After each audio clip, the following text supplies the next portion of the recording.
resources, but I'd like you to elaborate about the metal shackles they're going to put on the wrists with the computer chip, and maybe Catherine Albrecht, you can add to that comment.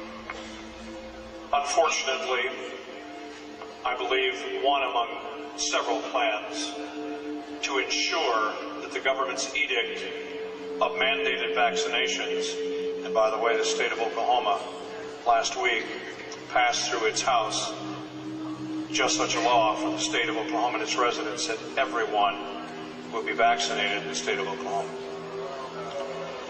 Now, having said that, there are also plans that will ensure that you do not freely travel, nor will you be able to really go anywhere without proof that you have had the vaccination at the point that the government mandates that certain levels of the population take the inoculation.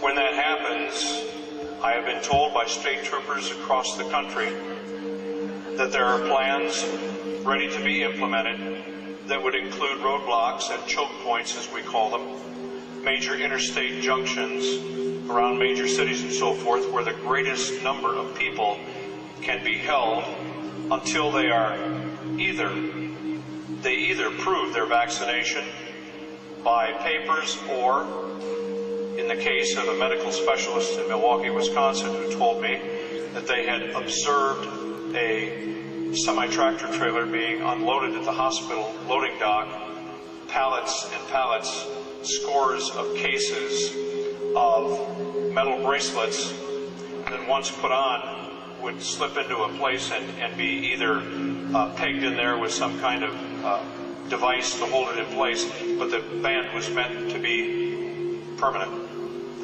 On top is a chip. That chip will include all kinds of information about you and the fact that you have been inoculated. Now, this is one of several plans. It has not yet seen the light of day, but it is there. It's in readiness. You choose the poison. It's either slow homicide or slow suicide.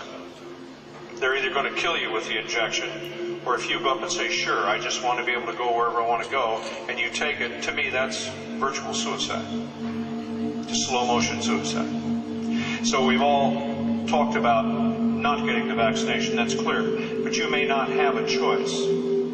I am told that the plans include buses that will be standing by for people at roadblocks that refuse to take the inoculation. The people will then be escorted to the buses and taken, as I was told in the state I was in at that time when I was speaking to the troopers, you're going to get a free ride to a nice warm bunk at Fort Riley. Well, it's one of several plans. We can't know until they're implemented, but I assure you that those plans are in place, and law enforcement is going to be pulled in. And one of the articles I wrote, I said the law enforcement community will enforce a new world order. There will be many that will not, and that's good news for us. But I believe it's still a majority that will be standing in line saying, get your shot or get on the bus. That's what's coming.